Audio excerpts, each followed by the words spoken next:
Magandang araw po sa inyong lahat mga ma'am insert. So, itong video na to para to kay Ma'am Siswang Divine. Okay? So, ito po yung chinik-out niya at in-order niya sa ating TikTok shop sa Mato Sewing Machine. So, Ma'am Divine, ito na po yung sewing machine niyo po. Ito po yung foot control ng ating sewing machine. Huwag niyo po kakalimutan isaksak dito po ma'am sa ating transformer, etong power cord natin ma'am. Ayan. Tapos yung saksakan naman ng ating transformer, yun po yung isasaksak natin sa regular outlet natin ma'am. Basta ito pong foot pedal natin ma'am Divine Siswang, dito po natin yan isasaksak. Okay, tapos meron po tayong saksakan dito ma'am. Ayan. So meron naman po siyang identity ma'am kung paano po natin siya isasaksak po ma'am. So Ma'am Divine, ayan na po yung procedure ng pagsaksak natin dito sa ating sewing machine. So ayan na po siya ma'am, kikita niyo po siya ma'am. Okay, so unang ituturo po natin sa inyo yung dito sa ating bobbing, ordinary lang po yan ma'am. Ayan po siya ma'am. Ayan yung bobbing natin ma'am. Okay, then ito po yung bobbing natin at meron din po yung freebies na bobbing winder. Ayan. Yung tamang paglalagay naman po dito ma'am, ilalagay po natin ng ganyan, ipapasok natin at ilalabas natin dito sa may biyak. At yan ay ipapasok natin ng accurate, ganyan hindi pa po siya accurate ma'am. Ayan yung tama pong pagpasok. Dito naman po sa itaas po ma'am, ito po yung pinaka-importanting pag-aaralan natin. Yung tamang proseso ng paglalagay ng sinulid. Pwede po tayo maglagay dito, pwede rin po dito ma'am. Ayan. Okay, so meron po tayong susundan. Ayan, so kailangan po dito ma'am pumasok at maipit para hindi po siya magbuhol. Ang tamang paglalagay naman po dito, yung pressure foot natin, kailangan po yan nakataas.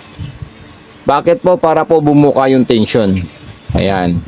Okay, papabukayin natin yan dito sa pagtaas po nito ma'am. Ayan, then itataas naman po natin at dito naman po yung hook. Kung minsan nasa ilalim, kailangan po natin ito ihipitin or ikutin. Ayan, para tumaas po siya papunta sa kaliwa. Then dire-diretso na po dito ma'am. Tsaka dito. Ang procedure naman po ng pagpasok ng tamang sinulid sa butas ng karayom ay straight line papunta po sa likod. Pag ganun po siya ma'am. Ayun po yung butas, palabas po sa likod ng ating sewing machine. So ayun po siya ma'am, naipasok natin. Hilayin natin sa likod. Ayan. Tapos itong sinulid natin ng galing sa bobbing, para makain niya po, ikutin natin ito ng paharap, pababa. Ayan. So makikita niyo po bumabaon po yung sinulid at saka yung karayom, dinihilain natin sila. Ayan. So ganyan lang po siya ma'am. Okay. Tapos ilalabas natin yan papunta po sa likod. Then igaganito natin yan. Ayan po siya. Okay.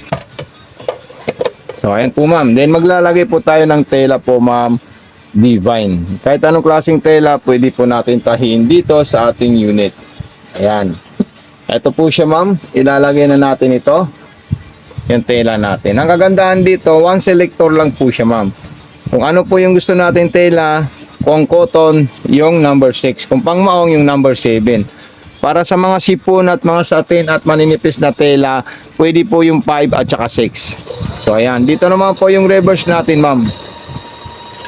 So talagang napaka-astig at napaka-smooth at napakatahimik ang performance ng ating sewing machine po ma'am Divine. So ilalagay po natin siya sa ating zigzag. Ayan, zigzag number 9 para sa mga cotton, zigzag number 8 para sa mga maninipis na tela po ma'am. Ayan, so napaka-solid po siya ma'am at napakasarap gamitin. Kung pangmaong naman po ang gagamitin natin ma'am na zigzag, yung number 10. Ayan, okay. Para naman po sa mga stretchable na tela natin, pwede po natin gamitin ito. Ayan po siya ma'am, yung number 11 para sa mga stretchable na pang zigzag, like cotton spandex at spandex po ma'am. So napakalupit. Para naman po sa mga pang back to original na panahip po natin ma'am, so meron po tayo nito ma'am. Ito po siya, ayan, yung 12 at saka 13. So yan po yung ginagamit natin sa pang matibay na tahi, pang aging na tahi, yung 13. Ito po siya ma'am. Ayan, number 13 po yan ma'am. So makikita niyo po talaga siya na talagang pasok na pasok yung pang aging niya. At meron din po yan pang button holder.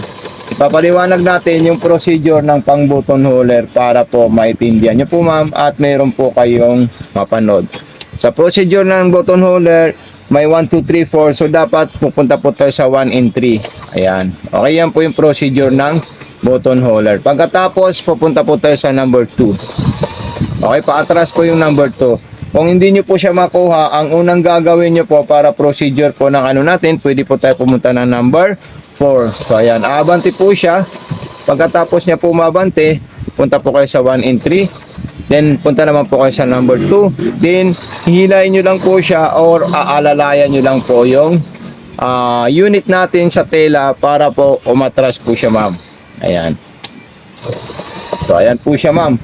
Ikita nyo po siya, talagang napaka-solid niya po gumawa ng button holder. Okay? So, ito na po siya, ma'am. Yung ginawa po niyang button holder. Napaka-perfect po, ma'am. So, hihiwain lang natin yan dito, ma'am. Okay, so bibigyan kita ng panghiwa po dito, ma'am. At sasampulan natin yan ng spandex na tela at hindi na natin tatanggalin. So ito po, ma'am, yung pambutas natin dito or panghiwa natin dito, ma'am. Okay? So huwag niyo po kakalimutan, ma'am, i-share pag natanggap niyo po or i-unboxing itong unit natin, ma'am. Ayan po siya, ma'am. Okay? So ilalagay ko na po dito, ma'am, sa ating lagayan ng mga gamit. Ayan po siya, ma'am. Tapos, kukuha po tayo ng spandex at sasampulan natin itong unit na nakuha ni ma'am. Okay po, ma'am? Divine, maraming salamat. God bless and happy showing po. So, okay po, ma'am. Ito po, ma'am, yung spandex natin. Hindi na natin tatanggalin yan para makita niyo po na talaga pong siya po ay tumatahi ng mga spandex na tela. Ayan. So, napakalupit po siya, ma'am, at napakasarap gamitin. Okay? So, ayan. Then, ilagay naman natin siya sa sumsag. Okay? So, pag magkaroon po ng ano po, ma'am, i-PM nyo lang po kami para ma-guide namin kayo at maturuan namin kayo po, ma'am. So, ayan po siya, ma'am. So, napaka-perfect po ang unit natin, Ma'am Divine. Okay? So, PM nyo po kami, ma'am, sa aming Facebook page pag kayo po ay may mga katanungan. Mato Sewing Machine Vlog po yun, ma'am. Para palagi nyo po kami imi-message kung meron po kayong mga katanungan sa ating unit. So, thank you so much po, ma'am. God bless and more power po, ma'am. Siswang Divine. Ayan, kompleto na po yan, ma'am. Ayan po yung previous niyang transformer po, ma'am.